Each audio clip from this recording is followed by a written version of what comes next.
नमस्कार दोस्तों, स्वागत है आपका कायरा एजुकेशन में। देखिए, हम आज इस वीडियो में जो बात करेंगे वो हमारे जो हारलाक महोदय जी है और कोल द्वारा जो मानव विकास की अवस्था है उसके हम चरण के बारे में बताएंगे। तो आप सभी वीडियो को पूरा देखें और अंत तक देखें, जिससे कि आपका कोई भी क्वेश्चन ना छूटे और आपकी तैयारी बनी रहे।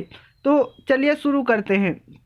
देखिए, पहला है, इन्होंने बताया है आपका जो गर्भकालीन अवस्था होती है वो गर्भ धारण से लेकर जन्म तक होती है। ये किसने बताया है? हमारे जो हारलाक महोदय जी है इन्होंने बताया है। दूसरा, इनके द्वारा होती है शेषावस्था, जो कि जन्म से 14 दिन की जो अवस्था होती है उसे इन्होंने क्या बताया है? शेषावस्था बताया है। फिर बचपना अवस्था जो होती है वो 14 दिनों के बाद से 2 वर्ष की जो अवस्था होती है वो बचपना अवस्था होती है। इसके बाद देखिए पूर्व बाल्य अवस्था, यानी कि जो बच्चे की 3 से 6 वर्ष की अवस्था होती है उसको क्या कहते हैं? पूर्व बाल्य अवस्था।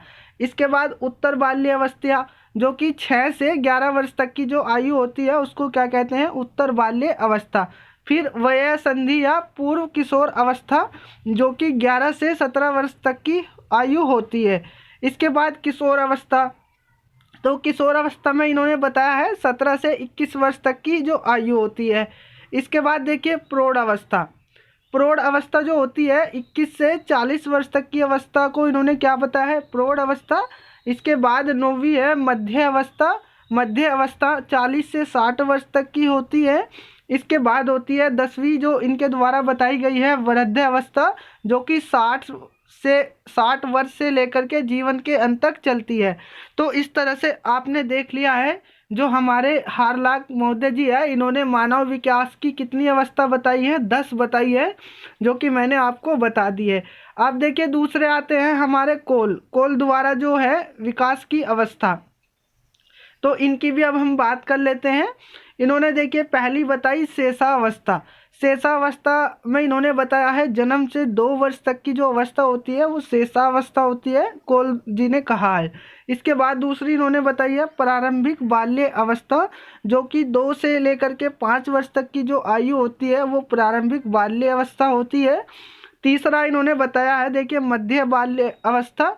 इसमें बालक वर्ग का इन्होंने अलग बताया है और बालिका का अलग बताया है। तो बालक में इन्होंने 6 से 12 वर्ष तक की जो आयु होती है वो मध्य बाल्य अवस्था बालक वर्ग में, और बालिका की अगर हम बात करें तो 6 से 10 वर्ष की आयु इन्होंने मध्य बाल्य अवस्था को बताया है। इसके बाद देखिए पूर्व किशोर या उत्तर बाल्य अवस्था। इन्होंने इसे भी 2 वर्गों में बांटा है। बालक की जो होती है 13 से 14 वर्ष तक की आयु, और बालिका में जो होती है 11 से 12 वर्ष की आयु। इसके बाद प्रारंभिक किशोर अवस्था, अगर इसमें बालक की बात करें तो 15 से 16 वर्ष की आयु, और बालिका की अगर बात करें तो 17 से 18 वर्ष की आयु। फिर आता है मध्य किशोर अवस्था। मध्य किशोर अवस्था में इन्होंने बालक वर्ग में बताया है 17 से 18 वर्ष की आयु, और बालिका वर्ग में बताया है 15 से 17 वर्ष की आयु। इसके बाद हमारा इनका जो 7वीं अवस्था है लास्ट और अंतिम है, बालक वर्ग की इन्होंने बताई है 19 से 20 वर्ष, और बालिका की जो बताई है इन्होंने 18 से 20 वर्ष।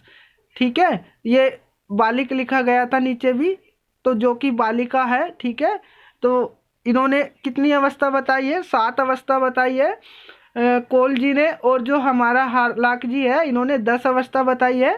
तो देखिए, ये सभी जितनी भी थी मैंने आपको बता दी है, और इनसे संबंधित यदि आपका प्रश्न आता है तो इससे बाहर नहीं जाएगा, जो कि आपके लिए बहुत ही महत्वपूर्ण है। तो आप सभी अपने हाथों से नोट्स बनाएं और अपने हाथों से लिखें, जिससे कि आपको ज़्यादा से ज़्यादा लंबे समय तक याद रहे। तो आप सभी वीडियो को ज़्यादा से ज़्यादा शेयर करें, हमारे चैनल को भी सब्सक्राइब करें, जिससे कि हम आगे भी इस तरह की वीडियो आपके लिए लेकर आते रहे। तो आप सभी को मेरी ओर से थैंक यू।